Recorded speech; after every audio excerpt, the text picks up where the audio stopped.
भारत में राज कॉमिक्स का comic books के प्रति योगदान अतुलनीय माना जाता है और राज कॉमिक्स के दो सुपर हीरोज नागराज और सुपर कमांडो ध्रुव की पॉपुलैरिटी का तो कोई हिसाब ही नहीं है।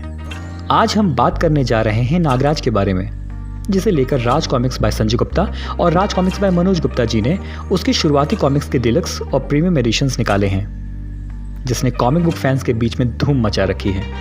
नागराज मेरा फेवरेट सुपर हीरो है, जहां एक तरफ ध्रुव के फैंस नागराज को ओवर पावर्ड होने का पॉइंट रखते हैं, कुछ वैसे ही जैसे डीसी कॉमिक्स में सुपरमैन के लिए कहा जाता है।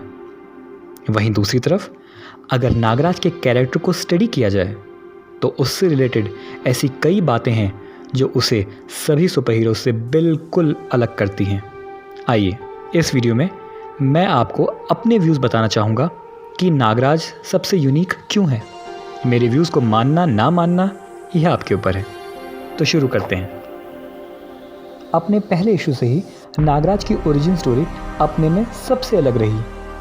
एटलीस्ट मुझे तो याद नहीं आता कोई और राज कॉमिक्स का सुपर हीरो जिसने अपने सुपर हीरो कैरियर की शुरुआत एक बायो वेपन के रूप में की हो, जो कि विश्व भर के सबसे खतरनाक आतंकवादी संगठन और गैंगस्टर्स के द्वारा प्रयोग में किए जाने के लिए तैयार किया गया था।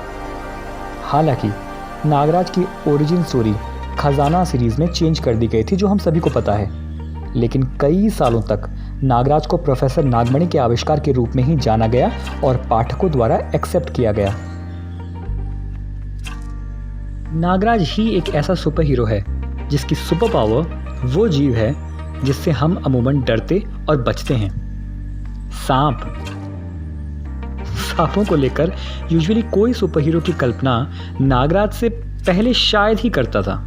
अगर हम वेस्टर्न कॉमिक बुक्स की बात करें तो शायद ये कहना ठीक होगा कि वेस्टर्न कंट्रीज़ में स्नेक्स को लेकर कोई पॉजिटिव कैरेक्टर या मेन लीड कैरेक्टर नहीं बनाता है, and that's probably because snakes are symbolically representation of evil. लेकिन भारत में हम सभी जानते हैं कि हर जानवर किसी ना किसी भगवान या देवता से रिलेट किया जाता है, और सांपों को तो डायरेक्टली भगवान शिव के गले में देखा जाता है।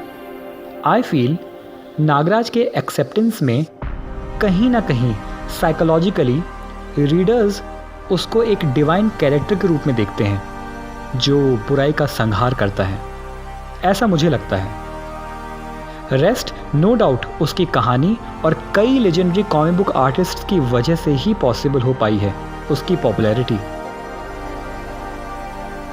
नागराज की कॉमिक बुक्स की खासियत यही थी कि वो एक सफ़र पर था, जिसकी वजह से हम उसे पूरी दुनिया में घूमकर अपराधियों का खात्मा करते हुए देखते थे।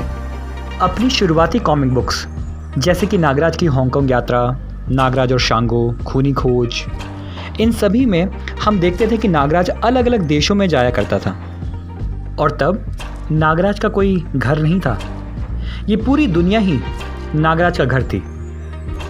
ये सभी बातें नागराज की कॉमिक बुक्स में सबसे यूनिक थी।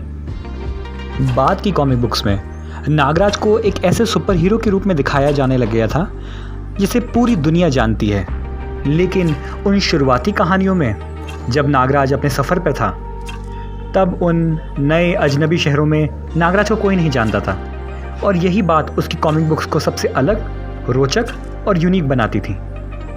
आपको ये वीडियो कैसी लगी कमेंट बॉक्स में लिख के हमें ज़रूर बताइएगा। Thank you.